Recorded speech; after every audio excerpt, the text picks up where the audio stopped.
ಬೆಳಗಾವಿ ಜಿಲ್ಲೆಯ ರಾಮದುರ್ಗ ತಾಲೂಕಿನ ಹಿರೇಕೊಪ್ಪದಲ್ಲಿ ಜನಿಸಿದರು. ಇವರು ನಕ್ಷತ್ರಗಾನ, ಭಾವತೀರ್ಥ, ತನನತೋಂ, ಗೀತಗೌರವ, ಕರಿಕೆ ಕಣಗಿಲು, ನಮನ, ಬಣ್ಣದ ಚೆಂಡು ಎಂಬ ಕವನ ಸಂಕಲನಗಳನ್ನು ಬರೆದಿದ್ದಾರೆ. ಕೊಟ್ಟಿರುವ ಪ್ರಶ್ನೆಗಳಿಗೆ ಒಂದು ವಾಕ್ಯದಲ್ಲಿ ಉತ್ತರಿಸಿ. ಕನ್ನಡದ ಕಂಪನ್ನು ಸೂಸುವಲ್ಲಿ ಏನನ್ನು ಚಾಚುತ್ತೇವೆ? ಉತ್ತರ: ಕನ್ನಡದ ಕಂಪನ್ನು ಸೂಸುವಲ್ಲಿ ಕರಣ, ಒಡಲು, ಶರೀರವನ್ನು ಚಾಚುತ್ತೇವೆ. ಕಲ್ಪನೆಯ ಕಣ್ಣು ಹರಿವ ತನಕ ಯಾವ ದೀಪಗಳನ್ನು ಹಚ್ಚುತ್ತೇವೆ? ಉತ್ತರ: ಕಲ್ಪನೆಯ ಕಣ್ಣು ಹರಿವ ತನಕ ಸಾಲು ದೀಪಗಳನ್ನು ಹಚ್ಚುತ್ತೇವೆ. ನಮ್ಮವರು ಗಳಿಸಿದ ಹೆಸರುಳಿಸಲು ಎಲ್ಲರೂ ಏನು ಮಾಡುತ್ತೇವೆ? ಉತ್ತರ: ನಮ್ಮವರು ಗಳಿಸಿದ ಹೆಸರುಳಿಸಲು ಎಲ್ಲರೂ ಸೇರಿ ಒಂದಾಗುತ್ತೇವೆ ಮತ್ತು ಕನ್ನಡ ಮಾತೆಯನ್ನು ಪೂಜಿಸುತ್ತೇವೆ. ನಮ್ಮುಸಿರು ತೀಡುವ ನಾಡಿನಲ್ಲಿ ಯಾವ ಗೀತೆ ಹಾಡುತ್ತೇವೆ?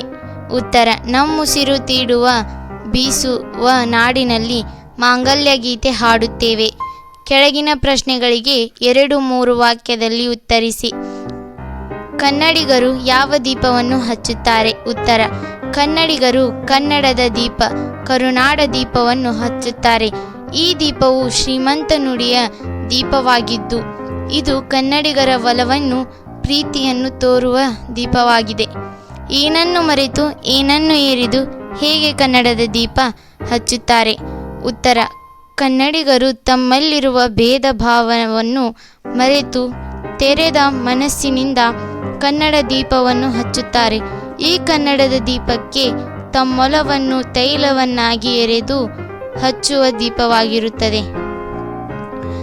ಕನ್ನಡ ಮಾತೆಯನ್ನು ಹೇಗೆ ಆದರಿಸುತ್ತಾರೆ? ಉತ್ತರ: ನಾವೆಲ್ಲ ಒಂದುಗೂಡಿ ನಮ್ಮೆದೆಯಲ್ಲಿ ಮಿಡಿಯುವ ಒಲುಮೆಯ ಭಾವನೆಯನ್ನು ಮಾತಿನಲ್ಲಿ ವ್ಯಕ್ತಪಡಿಸುತ್ತೇವೆ. ನಮ್ಮ ಕನ್ನಡ ಮಾತೆಯನ್ನು ಆದರದಿಂದ ಪೂಜಿಸುತ್ತೇವೆ. ಕನ್ನಡ ತಾಯಿಗಾಗಿ ಮಂಗಳಗೀತೆಯನ್ನು ಹಾಡುತ್ತೇವೆ. ಕೆಳಗಿನ ಸಾಲುಗಳಲ್ಲಿ ಖಾಲಿ ಬಿಟ್ಟಿರುವ ಸ್ಥಳಗಳನ್ನು ಸೂಕ್ತ ಪದಗಳಿಂದ ತುಂಬಿರಿ. ಮೈಮರೆವೆಯಿಂದ ಕೂಡಿರುವ ಡ್ಯಾಶ್. ಉತ್ತರ: ಕೊಳೆಯ ಕೊಚ್ಚೆಯು. ಹಚ್ಚಿರುವ ದೀಪದಲ್ಲಿ ತಾಯಿಯ ರೂಪ ಡ್ಯಾಶ್. ಉತ್ತರ: ಅಚ್ಚಳಿಯದಂತೆ ತೋರೆವು. ನಮ್ಮೆದೆಯ ಮಿಡಿಯುವಿ ಮಾತಿನಲ್ಲಿ ಮಾತೆಯನ್ನು ಡ್ಯಾಶ್. ಉತ್ತರ: ಪೂಜೆ ಮಾಡೆವು. ಕರುಳೆಂಬ ಕುಡಿಗೆ ಡ್ಯಾಶ್. ಮಿಂಚನ್ನೇ ಮುಡಿಸಿ ಹಚ್ಚೆವು ಕನ್ನಡದ ದೀಪ.